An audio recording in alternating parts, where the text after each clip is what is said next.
Behind every celebrated financial mind stands a quieter influence, rarely quoted, often unnamed, but profoundly decisive. Markets reward individual decisions, but wisdom is rarely self-generated. Books that trace the rise of famous investors, fund managers, and financial thinkers consistently uncover the same hidden architecture beneath public success: mentorship.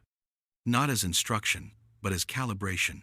Not as answers, but as perspective borrowed before it could be earned. Financial celebrities are often portrayed as solitary figures, brilliant, contrarian, self-made, yet their own reflections tell a different story.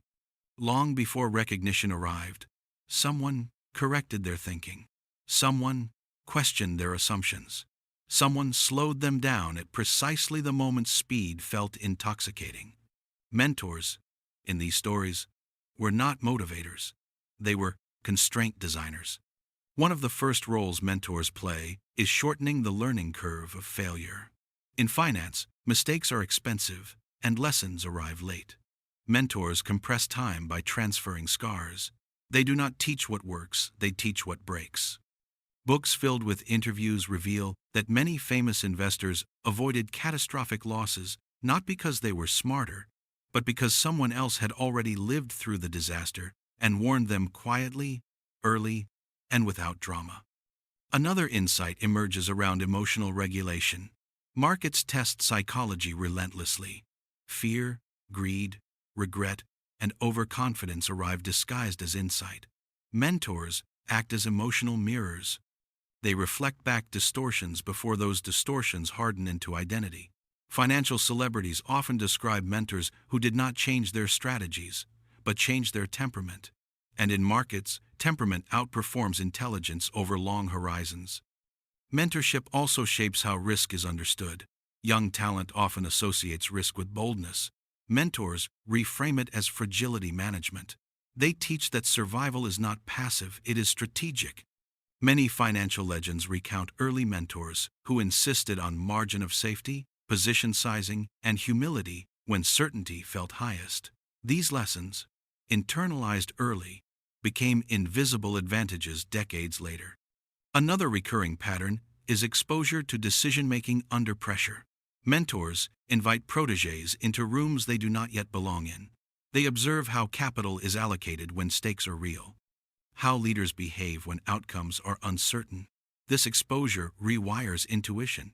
Books show that financial celebrities who matured under mentorship learned not just what to decide, but how decisions feel when consequences are unavoidable. Importantly, mentors rarely resemble role models. They are not aspirational figures. They are often abrasive, impatient, and unimpressed. Their value lies not in encouragement, but in standards. Many famous financiers recall mentors who were difficult to please, quick to criticize, and slow to praise.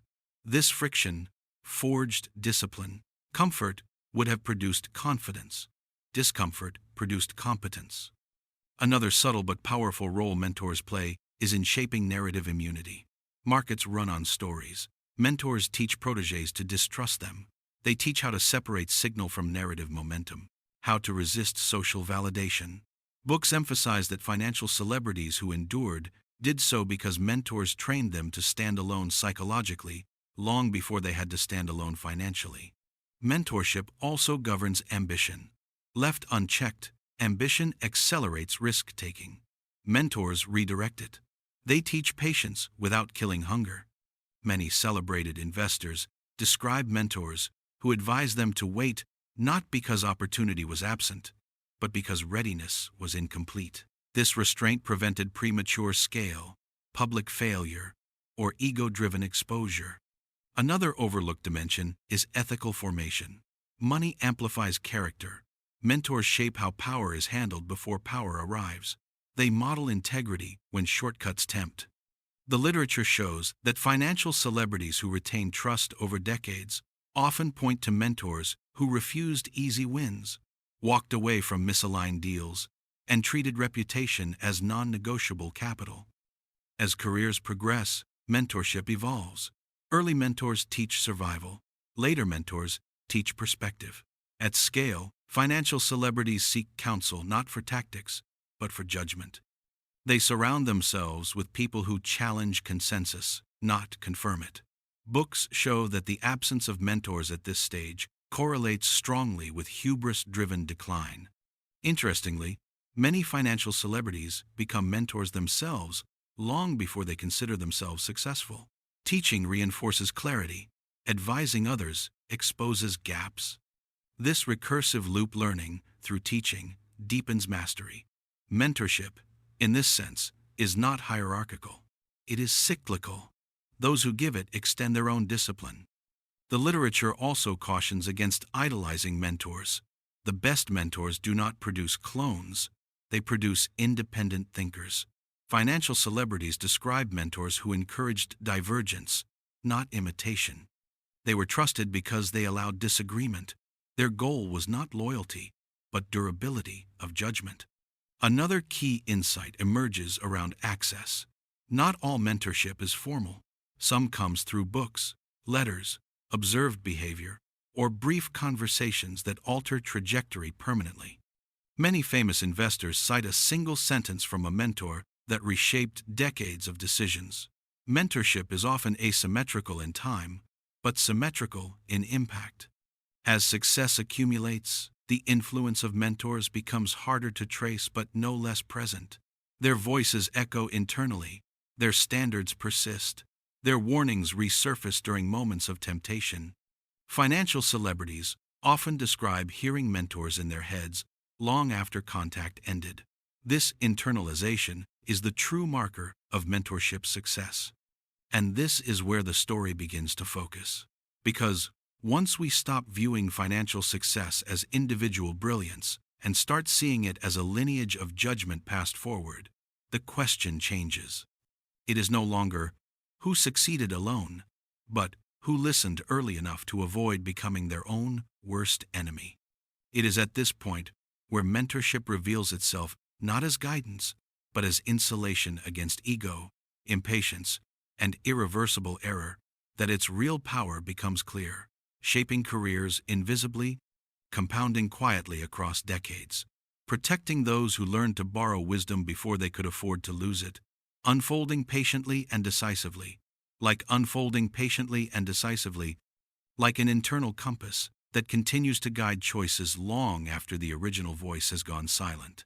And this is where the role of mentors in financial celebrity success reveals its most enduring function, not as guidance during ascent, but as governance during power.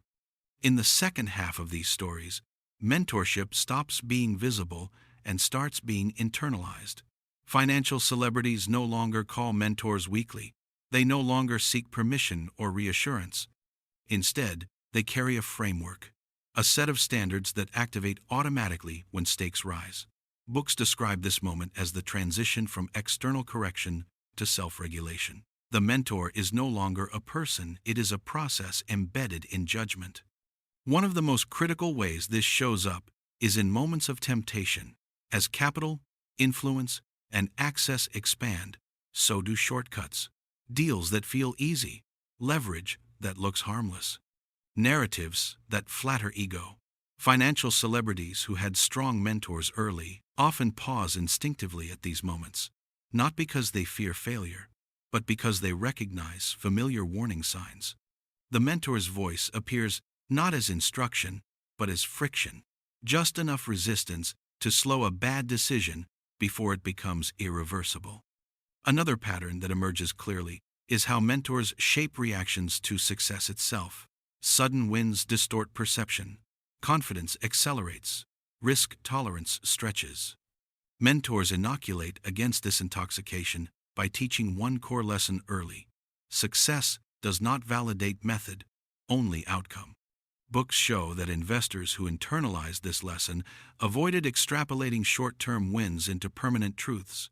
They treated success as data, not destiny. As financial celebrities rise, isolation returns, but in a different form. Early isolation came from lack of status. Later isolation comes from excess of it. Fewer people challenge them honestly. Fewer consequences arrive quickly. This is where the absence of mentors becomes dangerous. The literature is blunt. Decline often begins not with bad markets, but with unchallenged certainty. Those who retained informal mentors, peers, advisors, or intellectual sparring partners maintained cognitive tension long after formal mentorship ended. Another insight concerns legacy. Mentors influence not just how wealth is built, but how it is handled once built.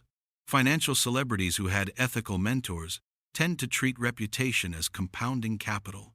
They avoid short-term gains that create long-term fragility. They understand that trust, once broken, is almost impossible to arbitrage back. This long-view ethics does not limit opportunity, it filters it. As many of these figures mature, they begin mentoring others not out of obligation, but necessity. Teaching forces articulation. It exposes contradictions. It keeps judgment sharp. Books show that financial celebrities who mentor actively often extend their own relevance. They stay grounded. They remain curious. Mentorship becomes a feedback loop that prevents intellectual stagnation. Importantly, great mentors do not disappear when disagreed with. They disappear when ignored. Financial celebrities who thrive long-term describe mentors who allowed dissent, even encouraged it. What mattered was not agreement, but rigor.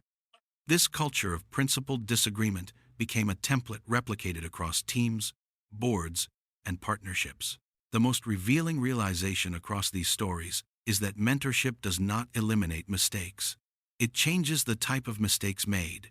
Instead of catastrophic errors, mentored individuals make recoverable ones. They fail small. They retreat early. They preserve optionality. Over decades, this difference compounds into dominance that looks like genius from the outside. And this is the true conclusion. Financial celebrity success is rarely the product of raw brilliance alone. It is the outcome of borrowed wisdom, internalized early enough to matter. Mentors do not create stars. They prevent implosions. They shape judgment quietly, invisibly, and permanently. If this reflection resonated with you, pause and ask yourself one question. Whose judgment do you trust enough to let them slow you down when you feel most confident? That answer may matter more than any opportunity ahead of you. Share that thought. And if you want to keep exploring how unseen forces mentorship, temperament, and restraint shape lasting financial success, stay connected. Subscribe, follow, and return. Because in markets, the loudest voices rarely last the longest, but the guided ones often do.